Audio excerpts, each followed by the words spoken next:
to call you hardy or foolhardy, but I'm very happy that you're all here. And I want you to all promise me you will be as safe going home as you were getting here. Okay, good. We covered that. Wonderful. Thanks for coming back for part 2. We appreciate it. We appreciate you all for being here. Couple quick things. I mentioned it last week on the 25th. We've got an art chat on Doris Lee. Check that out. April's 13th, 20th, and 27th. Those are all Mondays. We're doing 3 parts on the history, symbolism, and practice of tarot cards. And before you think that it's some well-meaning 17-year-old who's trying to, get her chops doing this, one of the presenters is Cynthia Hogan, PhD, and she is going to be talking about the history of and the symbolism regarding. And then Amanda Wenke is going to be talking about practicing the art in the final weeks. So that's something that's coming up. We've also got some halfway to Halloween celebrations at the end of April. One of my favorite celebrations, one of my favorite times of year, halfway to Halloween.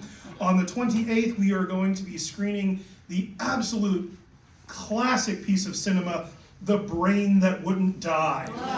I think some of you may have seen that on Chili Billy, because it's that tier, it's that level of quality. So yes, it really is. It's an excellent film. And then the very next night, the 29th, we will be doing our Halfway to Halloween Seasons of Horror Book Club. Right around the halfway to Halloween, we always do a classic, and this year we're going to be discussing Bram Stoker's Dracula. So we've got copies of that upstairs on the bookcases by the elevators if you are interested. But you all know why we're here, so I'm going to turn it over to Becky and we can get to part 2 of this thing. Thanks for coming out. Yeah, and we're going to talk about coal dust. So it's too hard to follow. I have to just also repeat with her. I thank you so much for coming out tonight. This is just above and beyond, and I don't know that I would have done it, but it is very much appreciated. So thank you very much. So last time when we ended, we were talking about the conditions in the mine and how difficult it was and dangerous and all of the things that could happen and so forth. So it's a pretty easy segue into, guess what? People struck, men went on strike because of these conditions.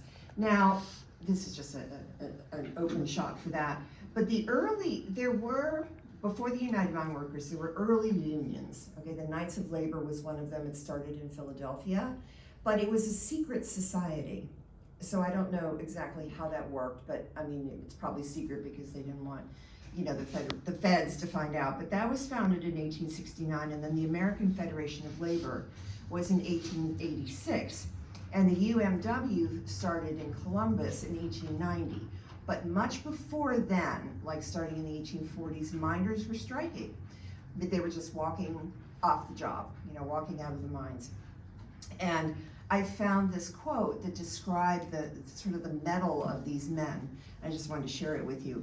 In strikes, coal miners have always shown the most sublime fortitude and greatest endurance.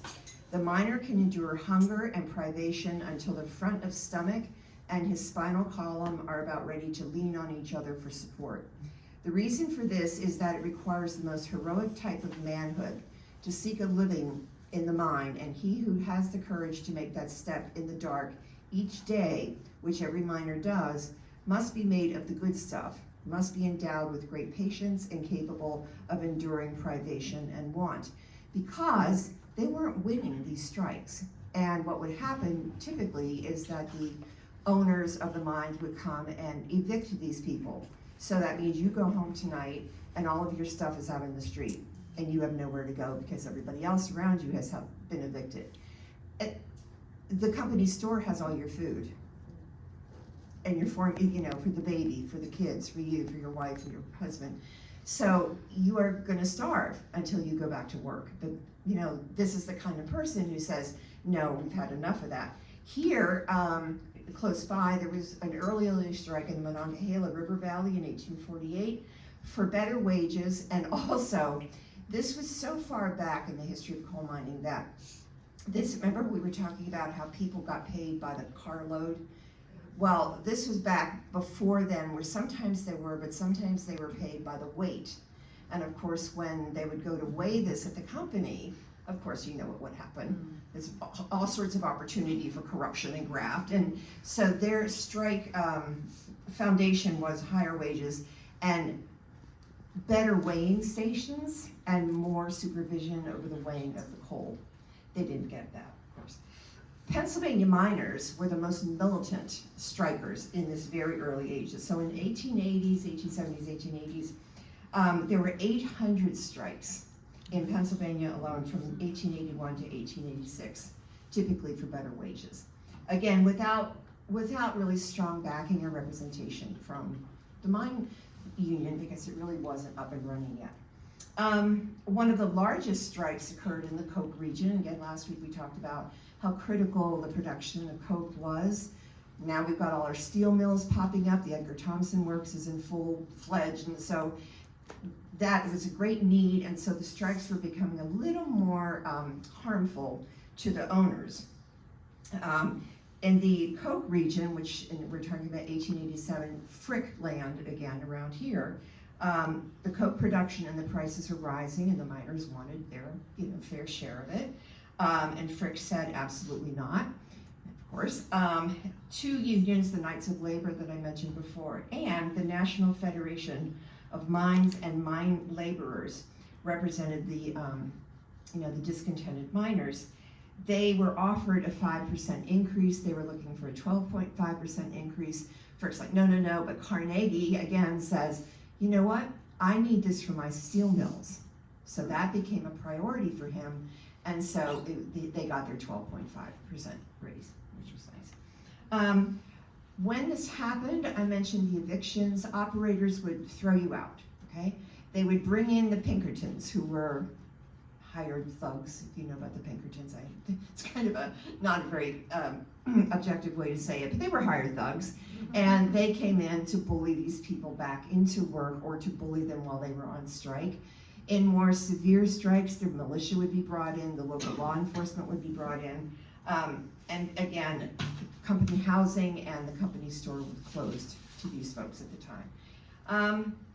And then a little bit later, in 1902, now this is not around here, but out east, where the anthracite coal fields were, this was back then in the anthracite fields, a lot of those mines were owned by the railroads. Not so much like these bigger coal companies, but by the railroads. And the first major widespread strike occurred on May 12, 1902 in the anthracite mines. 147,000 miners. So I'm trying to highlight the very early strikes and how futile those were. The labor unions are going to come in and get a little more powerful and a little more effective. But this anthracite strike, 147,000 people, 163 days. So that does a little damage to the company. And it caused a national fuel crisis.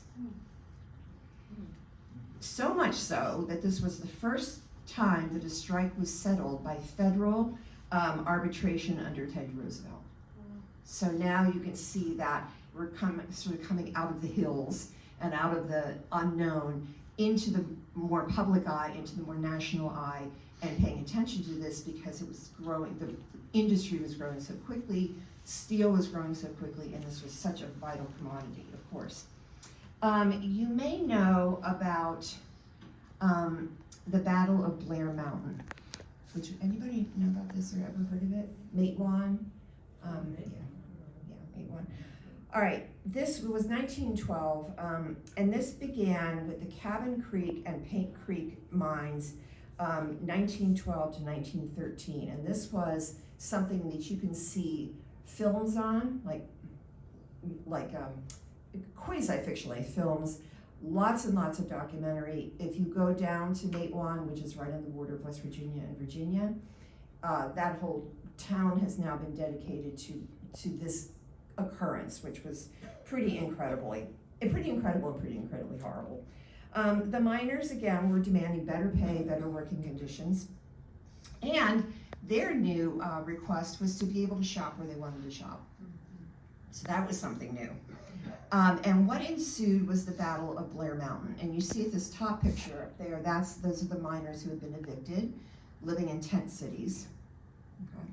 Okay. It was the largest armed insurrection in the United States since the Civil War.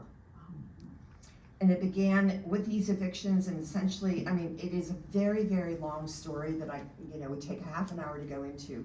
But essentially, it was 10,000 miners against 30,000 non-miners, and 30,000 of the force, as they say, the officers' force. Starting with the Baldwin Phelps Detective Agency, which was kind of a Pinkerton-type situation. But here's what they did to quell this strike. Not only did they bring in the Pinkertons and the Baldwin Phelps Detective Agency, Sheriff's Department, the West Virginia State Police, the West Virginia National Guard, and the U.S. Army, and the Air Force. So you see in the picture on your right, that's a bomb.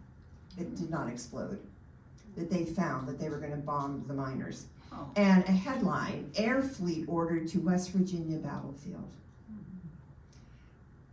Okay, only about 50 to 100 miners were killed, about 34 others, and the miners lost.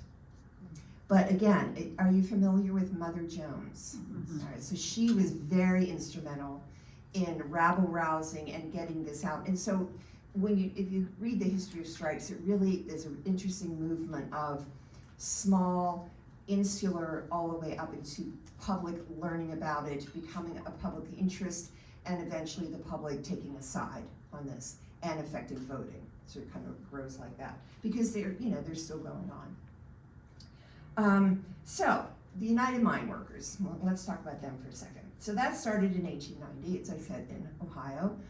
Cecil Roberts was the first president. There are about 80,000 members, correct me if I'm wrong. Is it Mark? Chris, is that sound about right? 80,000 currently? Currently. I think the official number is more like 40,000, but if you included the contractors and the supply chain, it would be around 80. I got both of those numbers. And I was like, which one do I? Oh, yeah. Is that right? We have experts. We have two experts in here. Here's the Bill of Rights for the United Mine Workers when they started: freedom of speech and assembly, a voice in setting rates and dues and fees and assessments, the protection for the right to sue, and safeguards against improper discipline.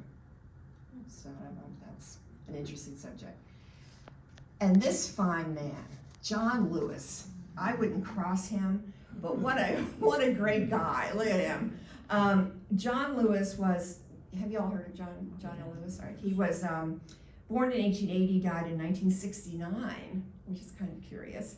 He was the 9th president of the United Mine Workers of America from 1920 to 1960, and the first president of the Congress of Industrial Organizations, or the CIO, which was industry or industrial worker union during the Depression.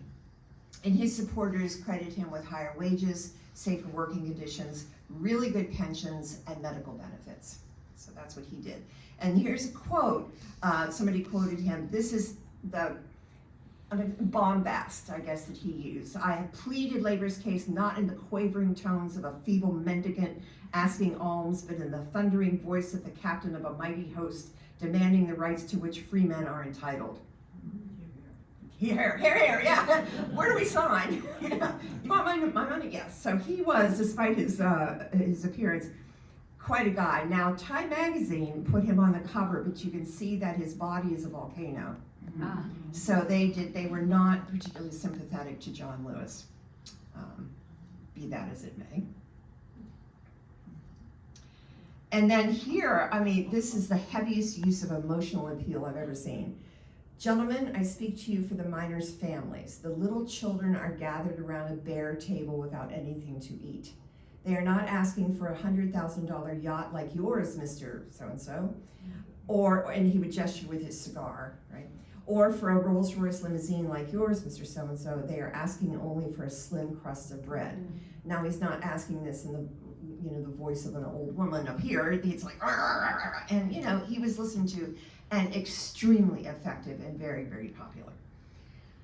However, on the shadier end, we have Tony Boyle, who was also a union president for a while. And do you know anything about Tony Boyle? Well, he became, I bet you do once I mention it. He became a union president, and he was up for election, and a man named Jock Yablonsky ran against him. Remember this? Okay. And there's Mr. Yablonsky there on the top picture on the left. And even though Boyle had won and defeated Yablonsky in the election, he had men come and kill Yablonsky, his wife, and daughter. With the picture there, in their sleep on New Year's Eve. On a New Year's Eve. They don't know why, except that there was apparently Yablonsky was going to ask for an investigation into the fairness of the election, and I guess Boyle couldn't stand that, so he hired 2 people to kill them. And there he is on his way to prison. Oh well, bye-bye. And he died in prison. Yeah. 2 more strikes. The Pittston strike, which is one of my favorites, if you will.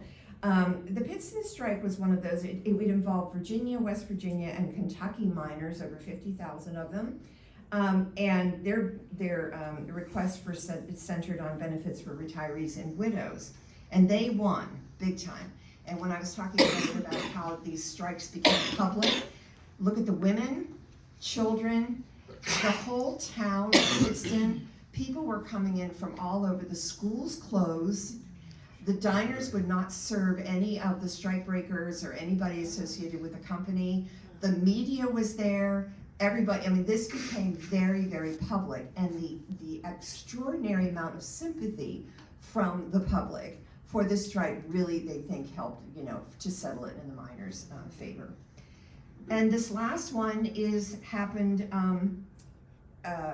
in 2021 and ended in 2023. And this is down in Alabama, again, it's not close to here, but over 1,000 members of the United Mine Workers struck down there for benefits, working conditions, and wages, and so forth. They had agreed to some concessions in a previous contract, and they wanted to change that and make it more profitable, and they were turned down, but they ultimately failed, unfortunately, to do that. But here's an example of them with other people, with community members and people from the outside again. So it's weird to think, do you remember the strike from down in Alabama? Yeah, 2023. So they are still going on, certainly. When was the Pittston? 1972. Any questions? You ready to march? Are there any questions about any of that? What was this Doc Yablonsky murdered in Washington, PA, or down in southwestern PA? Yes. Yeah. In his home, yes. Very sad. And I remember, and he was, I mean, he had won, so what is the deal? So, but he was very well liked, Yablonsky. But any other questions or additions? All right, now we're going to talk about. I have a question. Yes. You mentioned a lady back, you said, Mother Jones? Yeah, I don't know her. Any kind of- I always get, I'm going to say Mother Earth, so forgive me, I always do that. So Mother Jones was an activist. And Eric, you probably know more details about her. But she was Mary Harris Jones. She was she referred to the miners as my boys. My boys, yeah. She was once described by the federal government as the most dangerous woman in America. Yes. And she was in her 80s when they said that of her. So that's the kind of person that you're dealing with. She would literally chase strikebreakers with a broom or a mop. Like, she was just unbelievably tough and strong, and the kind of American hero that you don't know about, unfortunately, as much as we should, Yeah, and I remember, correct me if I'm wrong, please, but she was also big on clandestine rabble-rousing and secret meetings, and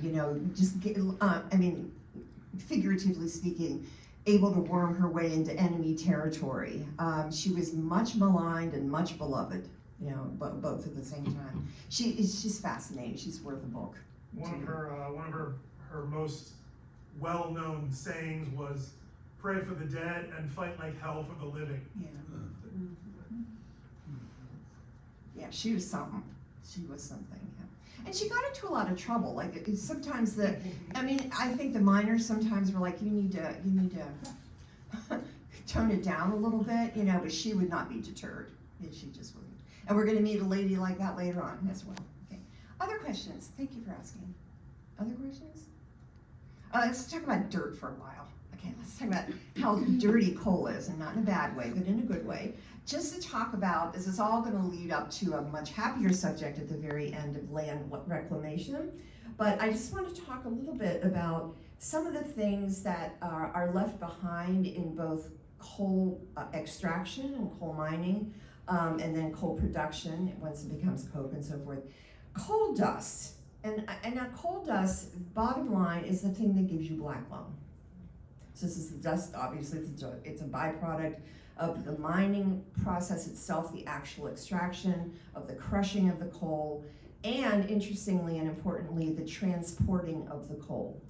They say that in a single coal cart, I did not, of course, give the distance, which I was looking for, but this was referred to as the coal trains that go through the Pittsburgh area, that they lose 800 pounds of coal just in dust blowing off of them. You know, there are no regulations for stopping that. Responsible companies will spray it with the stuff that makes like a coating on it to kind of keep it down, but it's really sort of difficult to do that. So, you know, and we talked about black lung before, emphysema, COPD, chronic bronchitis, and so forth. We also, I think somebody mentioned, I think you did, sir, about the drilling into the rock to get to the coal also releases great amounts of silica, which is a much more toxic material than coal dust, and causes much more severe, not much more severe, but more rapid lung damage. And so silicosis is what it's called, and that's becoming a real problem today. Coal dust is also highly explosive, okay? And it contains lead, arsenic, mercury, and nickel. So it has a lot of those toxic heavy metals in it. I told you about the train cars, but they do use coal dust to make electricity, as filler for linoleum, just in case, and golf balls and tennis rackets. I understand the golf balls. I do not understand where it goes in a tennis racket. Anybody know? I mean, a tennis racket's made out of wood, typically. Right? I know, not anymore, but is it made, does they make it in titanium? With coal? I don't know. But when I was reading this, they were referring to wooden tennis rackets. And I was like, I thought it was wooden catgut or something. But that's the first problem. That's stuff right on the outside. And then you get into coal ash, or what they call fly ash, which is quite simply, when you are processing the coal, this is the stuff that doesn't process, and it settles in the bottom of the boiler. This is used for cement, brick, asphalt, and cosmetics. Deodorants, toothpaste, soap, and then fertilizer. Okay, so this might be in some of your cosmetics, if you so wish. Coke ash is in the coking process, that which is not, you know, is not affected by the process. It sort of drops down, and it's composed mostly of silica and alumina, and it contains a lot of the impurities like sulfur, phosphorus, ash, and it's usually disposed of. They don't have much use for this except to make slurry. We're going to talk about slurry in a little bit. So you know what slurry is? It's a mixture of water and some substance that makes it thick. Right? And so in this case, it's added to wastewater, which we'll get to that in a bit. And then finally, coal tar, which is a byproduct of the coking procedure. It is made of carbon and coal gas. It's used for coal tar pitch on your roads and creosote. And when I was younger, I did a lot with creosote. It's a long story. But people used to say to me, you be careful with that. And I love the smell of it, but yeah, not so good for you. It is a treatment for eczema, psoriasis, and dandruff. And also down south, sometimes people would chew coal tar because it would make your teeth really white. I know somebody who did, so I'm not making that up. It's not extraordinary. Okay. The gases. Now this is an explosion of the gases that the whole production of coal creates. And then at the bottom you have like a distillery that is cleaning the gases. But it's kind of, it's very interesting. All of these gases, which include a lot of poisonous gases, hydrogen, methane, ethane, carbon monoxide, carbon dioxide, ethylene, propylene, butylene, hydrogen sulfide, ammonia, oxygen, and nitrogen. These are separated and distilled and used, okay, in the parts of the facility that you see on the bottom of the screen there. So those are saved. The one that you really can't do much with is gob. And gob is, for every ton of coal that is produced, 880 pounds of it is gob. And gob is just coal refuse, coal waste. Some people call it slag. I kind of associate slag more with iron ore production. But these are, early on, the beginning of the last class, I showed this mountain in Elizabeth, Pennsylvania, and that's a gob pile. The problem with them, you cannot get rid of them. Gob stands for garbage of bituminous. And there it sits. It has about 4 times as much toxic mercury and more sulfur than coal does. The problem is the runoff. All of that's running off into waterways. It creates acid mine damage and the water, acid mine, ground contamination, air contamination, and it will spontaneously combust on occasions. So you get a gob pile fire, right, that you cannot really put out. So it just has to burn. They're trying to, where are they gonna put it? You know, if they move the pile, they'll have to put it in a landfill, which is the same problem. So if you have an aerial view of, like, particularly Fayette County, you will see gob piles all over, some small, some big, but it's just in the mining process, they just put it out and there it sits. And you might be wondering, how come they don't clean this up? Which we will get to this, but they didn't have to do any cleanup until 1977. So mines could just open a mine, do their thing, move on. So we'll talk about that in a little bit. Is there any use for gob? None, it's too toxic. Yeah, it's too toxic. Anything else about gob? So that's from the production of the coke, or it's just the coal? It's coal refuse. It's just The coal, mining. yes, the mining thing. Okay. It's also called tailings. I don't know if you know that word, tailings. It's just everything they can't use at all. And they have nowhere to put it, so there it is. Okay, the most horrible to me, well, it's all horrible, is slurry. All right. Okay. Besides the extreme amount of coal dust in the air and causing air pollution and water pollution, there is the problem with coal slurry. From the beginning of mining in the 1700s in Appalachia until the passage of that law I just mentioned in 1977, which is the Surface Mine Control and Reclamation Act, coal companies were not required to clean this up. So they would have these slurry ponds. Have you ever seen a slurry pond? Fracking has them too. They have those enclosures that has fracking liquid, which has got something like over 1,000 separate chemicals in it, you know, sitting in these containment units. So what happens is, once they get this slurry that comes up, a lot of it is created by the washing of the coal, you know, mixed with wastewater, and they put them in these containment units or ponds or whatever you want to call it. And the liners, of course, can break underground, and all of that goes down into the ground, pollutes streams, water. There's a matter of fact, there was an incident, which we'll talk about in a second, where it's a very small stream out in the middle of the Kentucky, and it made its way to the Ohio River. You know, yeah, nice. They can also spill over, they can burst, and they can catch on fire sometimes. Okay? So this was the coal slurry disaster in Kentucky in the year 2000. And that's somebody's yard. 300 million gallons of slurry came down the hillside. Who cleans that up? The EPA cleans it up, not the mine. This is in Kingston, Tennessee, 1.1 billion gallons of slurry. Yeah. And it's easier for the slurry to get down the mountain because you have erosion, right, from the mining process, stripping the land to get to the coal. And now you build these containment units, and it's much easier access to residential areas, livestock, fields, crops, and so forth. It's incredible. This particular spill was 28 times larger than the Exxon Valdez spill. This was killed?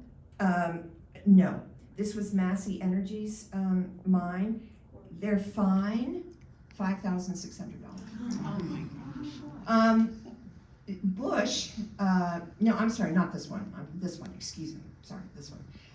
President Bush cut, but after they paid the fine, he cut the investigation short because Massey was such a huge contributor to the Republican Party.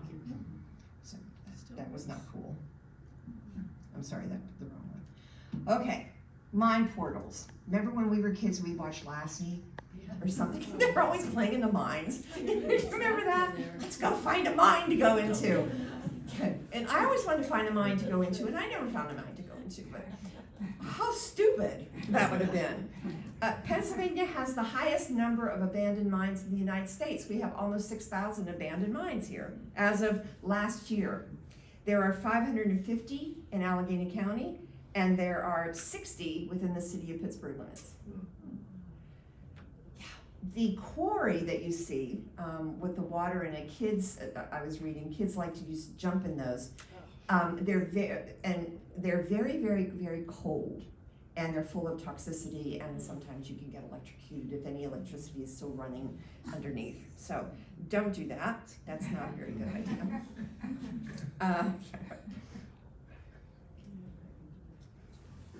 Coal seam fires, like in Centralia, Pennsylvania, still burning. So Centralia's been burning since 1962, and it's assumed that it will burn another 250 years. Yeah. Now this is true also of abandoned oil wells. You will have this burning. In North Huntington Township here in Pittsburgh, you can go out. They're starting to cap them, but there used to be little plumes of smoke every once in a while coming up from here and there. Because you can't put it out, so, because it's just cold down there burning. That won't work. Erosion is another big problem, and we have talked about, we've referred to erosion, but just as a graphic, you see the outline, the original outline of the mountain, how peaked it is and how steep it is, and it has little valleys. So when it rains, the water goes down into these little valleys, into the little stream, right, fine. So it's distributed. Without those peaks, you've got a bare top to the mountain, and you have water coming down, much more quickly, in much greater volume, down to streams that cannot hold it all, because it's coming too quickly, and if you have a high rain spring or anything like that, or a big snow melt, then you end up with that. If you remember this from 2022, those horrible floods in Kentucky from erosion, from coal mine erosion. 40 people died as a result of that, and thousands of people were displaced. Another hazard, landslide. That's Mount Washington back in the day. Landslides, again, because of the erosion. There are goats. Well, there still are goats on Mount Washington now, of course, yes. That is a huge problem because at the beginning, when they were starting to clean this up, they were not doing it correctly. They were going in and planting all the same kind of vegetation that was not native to that, or you have to have in most places a mixture of trees and shrubs and things, because they have to die at different rates, they have to decompose at different rates to make it work, and they're gonna go, we're gonna plant a whole bunch of pine trees up here on top of this mountain, so it didn't, their efforts were not very good and very well advised in the beginning. They're much better nowadays, much better. Acid mine water. Ugh. Okay, when sulfide minerals in the earth come into contact that are disturbed by the mining, come into contact with shallow water underneath the surface, or on the top you get sulfuric acid, among other things, causing significant pollution in watersheds, streams, killing wildlife, contaminating water sources for people. This is an aerial view of one such thing. And then this is along the bike trail at Ohio Pile, if any of you ever bike that. This has been going on for as long as I can remember. There's just a part you ride by, and that's what it looks like. And it's just coming out of the side of the hill with you know, because of the mines that were up on the mountain. Subsidence, something that I learned a lesson from my neighbor who's was an insurance person. And I'm gonna go get my mine subsidence insurance really quickly. Mine subsidence occurs when parts of a mine collapse. There are different kinds. This map shows you where there is probable mine subsidence. Look where we are. Yay, great. Two kinds. There's what they call trough subsidence or sag subsidence. This is a little hard to see when you're right in it, but if you aerial-wise, it's like a big basin, okay? And this is what happens when support pillars in the mine fall. Okay, the roof is still kind of there, but when they start falling, it starts going down, or that the pillars start sinking, and then that big piece of land just sinks down. And then there's, of course, the pit sinkhole, which we are very familiar with around here. And these are from mines that are a little more shallow, when their roof collapses, boom, then you get the sinkhole. And do you remember the woman, Elizabeth Pollard from Unity, a couple months ago, who was lost, and that's the sinkhole that she was lost in Unity Township. She was out looking for her cat, a 64-year-old woman. Right. And the mine, there was a sinkhole, and then there were subsequent pitches and breaks and so forth, and she got trapped in that. So that was very, very sad. But again, a reminder of what's under us. The signs, this might worry some of you, the signs of mine subsidence in your home, if you have foundation issues, if your structure is tilting, that really would be a sign. That would be a big one. This is a little scary because this happened to me about a year ago. There was this incredibly loud popping sound or snapping sound in my house. Just happened once. And it just was like a big, loud crack. Well, that's a sign possibly of subsidence. Yeah, that's the house frame shifting. Cracks from your driveway and your sidewalk and your garage floors, and of course the rupture of gas lines and all issues of mine subsidence. So, fortunately, as I said, 230,000 homes in Allegheny County are at risk of mine subsidence, 42,000 homes in Pittsburgh. Now, a lot of people think it's going to be too expensive because you have to get them through an insurance agency. However, Pennsylvania, Illinois, and Ohio are exempt from that, and they offer mine subsidence insurance through state funding. So it can be, it's about $40 a year, for about $150,000 in coverage. So if you all want to take a minute and call your insurance companies, we'll just take a break. You can fix it temporarily with grouting, but that's probably not the best that you could have.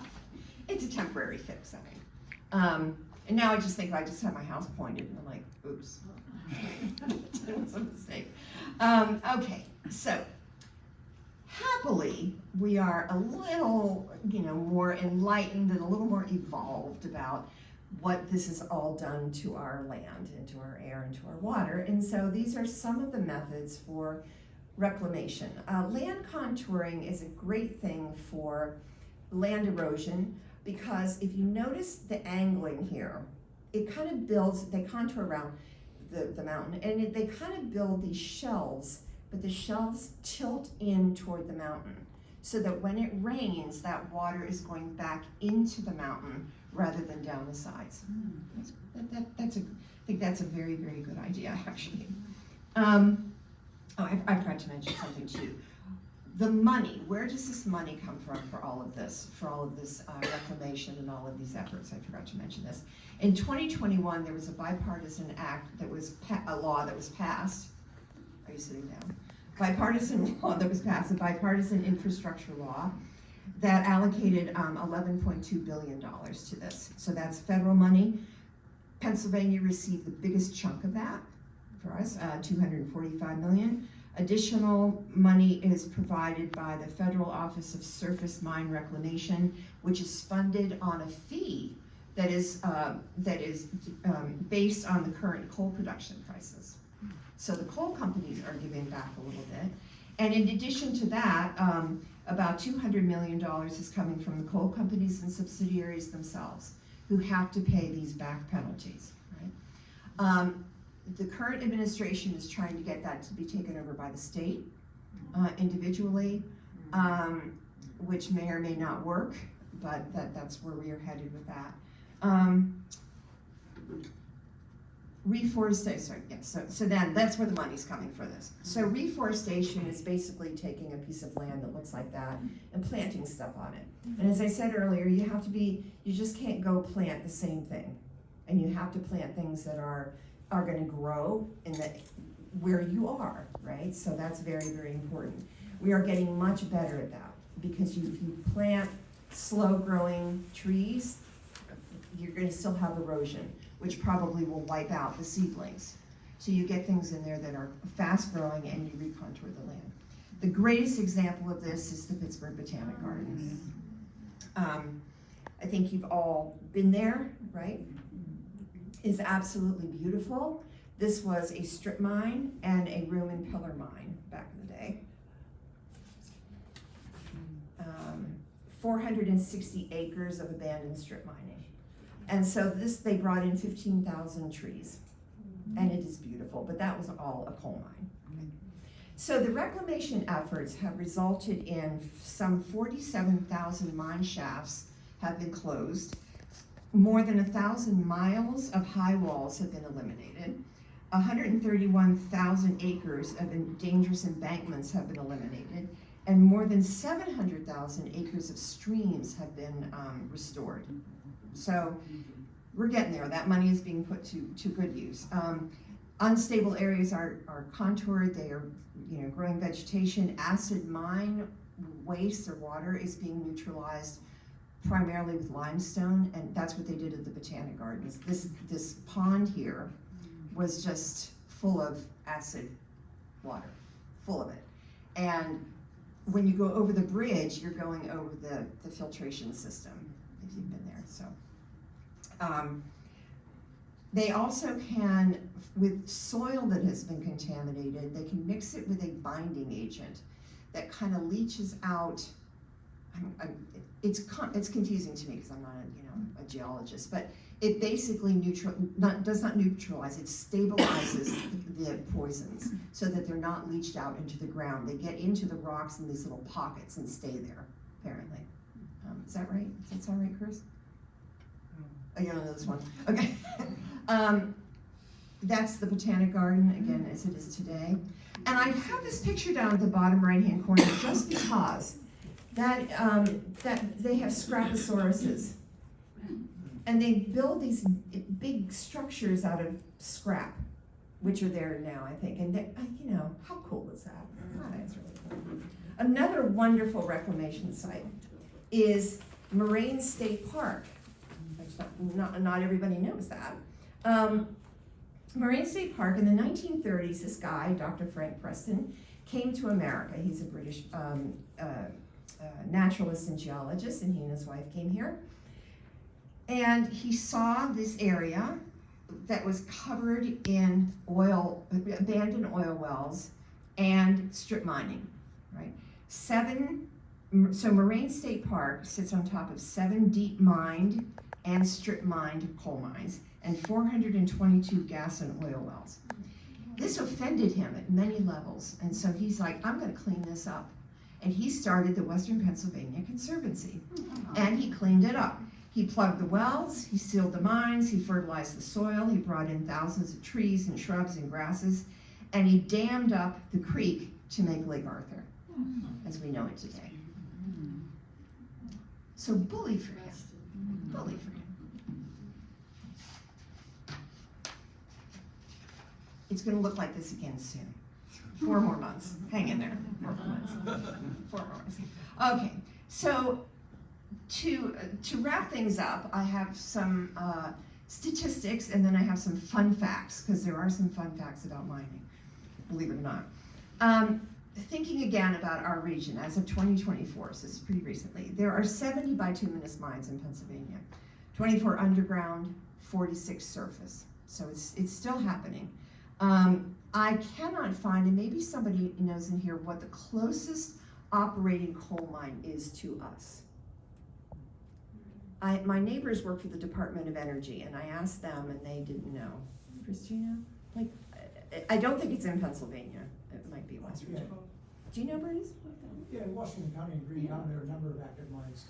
Coal mines or oil mines? Coal Oh, mines. okay. Coal mines. Okay, thank you. Do you know which one? Or The name of the mines, there's. Yeah, or where they are? Carmichael's and there there's still a mine in Carmichael? I didn't know that. Thank you. Yeah, no, there's still, in Washington and Greene County. Like there's still- Acme down there? That's all, is still mining. Well, yeah. Still mining coal. Okay, well, now, there, thank you very much. Excellent. Stealing that, acting like I know it. Why not? There are about 11,000 miners in Pennsylvania. Again, these are statistics that I find repeated, but they're not the only ones I find, if you know what I mean. So the numbers vary. The United States produces about 1 billion tons of coal a year, which is not very much. 2/3 of which from surface mining, and that's a little cringy when you think about the damage that is done. The average Pennsylvania mine worker's salary in 2025 was $55,000. And you know, to me, that's less than I thought it was going to be. And I thought they were making in the 70s and 80s, but it was 55. There are currently 20,000 to 35,000, 40,000, as you said, active United Mine Workers members. And U.S. coal generation will decline by 7% in 2026. All right, Montana has the most coal reserves in the United States. Wyoming produces the most coal, and Texas uses the most coal. Texas also produces coal, believe it or not, but they use a lot. New uses for abandoned mines. You may have just read this a couple days ago, turning them into huge batteries.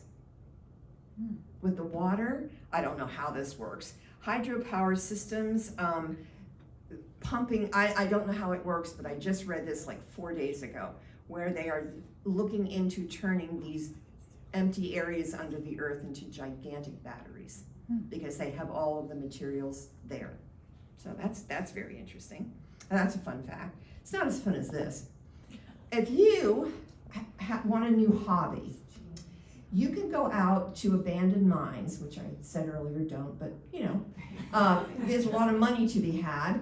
And if you find miners' jeans, they are worth some money.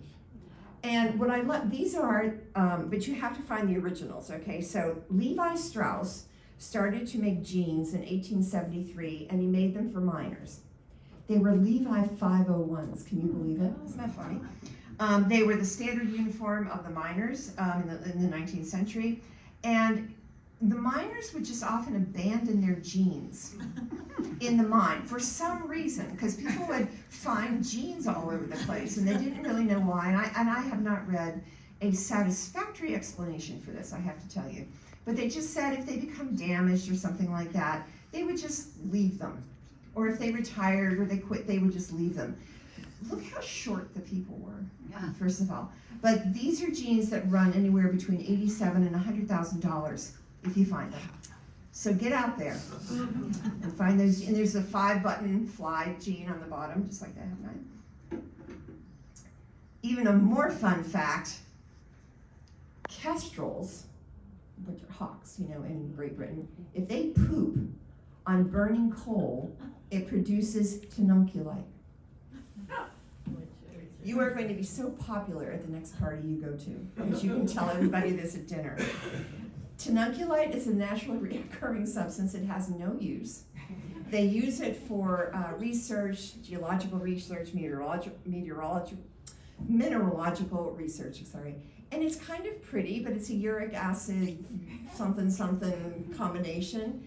And there you go. So kestrel poop on top of burning coal gives you a mineral. And finally, March 5th, like last week or 2 weeks ago, 2026, a woman in West Virginia, Marion Jefferson, celebrated 50 years as a miner. She's 83 years old. She works underground, not above, in Marion County Mine in Metz, West Virginia. And she's the first woman to work in the mine and the very first African-American woman to work in that mine. And the United Mine Workers gave her a watch. I'm assuming it's a nice watch, but they gave her a watch. So, any questions? The statistic you had around when coal trains are going through, Yeah. where did that statistic come from? I don't know. I mean, it was online. It was probably, I get a lot. There's an Allegheny Coalfield site that I go to a lot. Why, did you find something different? No, just curious. I was just looking up dust pollution, and it was just saying the amount that blows off is in hundreds of pounds of mine dust. Other questions or comments? Yes? I was going to say, you said you wanted to go into a mine. Only to So find the jeans. Sort of. Yeah, not really. So I grew up in Baldwin Township, so if you would all picture, you're on Route 88 between Killarney and Sleepy Hollow. Mm-hmm. And there was a mine there. Yes.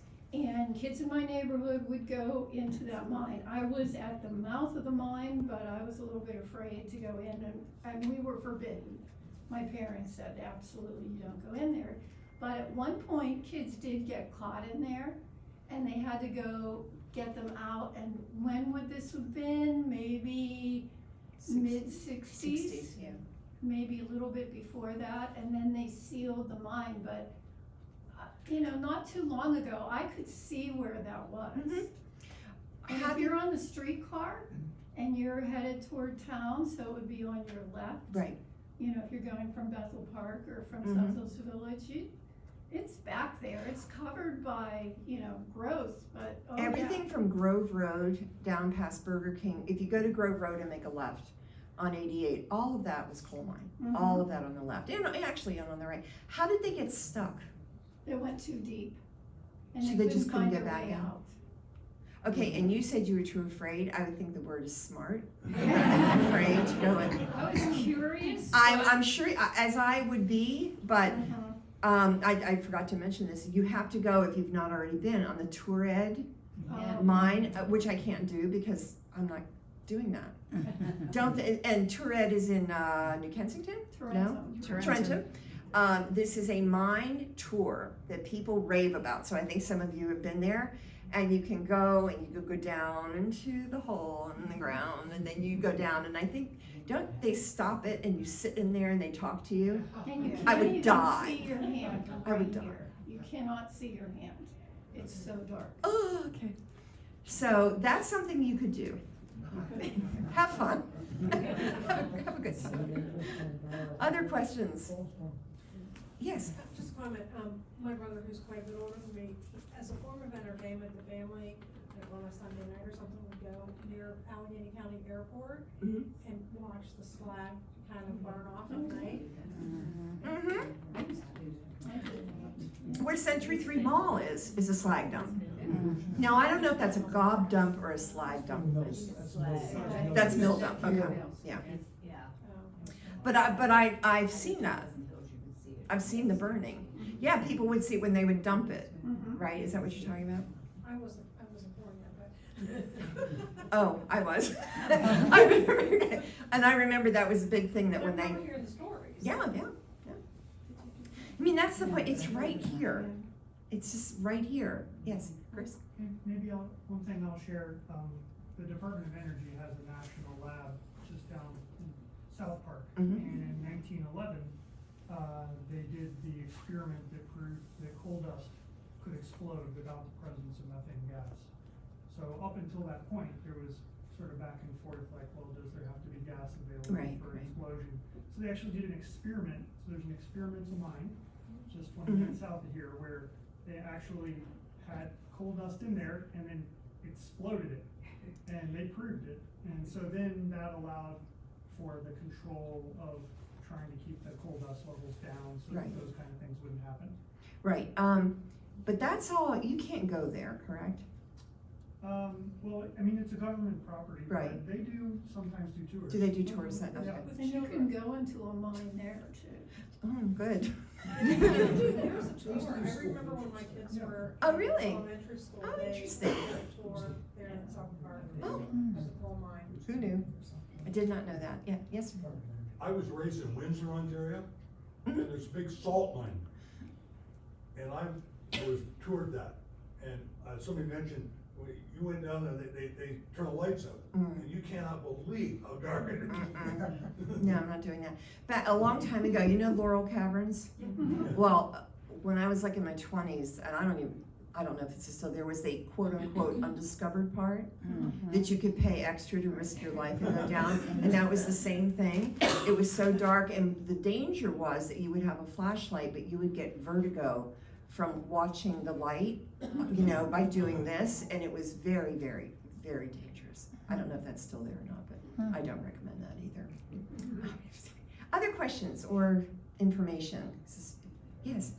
In Upper St. Clair, there's a place called Wingfield Pines, which used to be a kind of a, they used to go swimming there, they used to have like a swim club. Now the Allegheny Land Trust owns it, and they have passive acid mine remediation. Oh, do You they? go there, it's open, and you can see they have a whole system set up to take all of the impurities out of water, because parts of Chartreuse Creek are Yes. really Pretty bad. and you can walk around there. You know, it is heartening about, like in Dunkard Creek too, which is on down, if you know, Pennsylvania, West Virginia border. These are small efforts because it's such a huge problem, but you know, we just keep chipping away. It just needs more money. Just need, you know, a lot more money and a lot more people who are skilled at this kind of work. But considering how quickly this industry has risen and leveled off and maybe falling now, it hasn't been that many years, right? So I think we're doing well, you know, with trying to deal with the consequences of mining, and not to deter from the importance of mining, which is. So I contacted somebody that I know is in the coal industry, and he said, because I asked what was the closest active coal mine. Oh, thank you. And he said that it was, first of all, he said it's a strange question, but.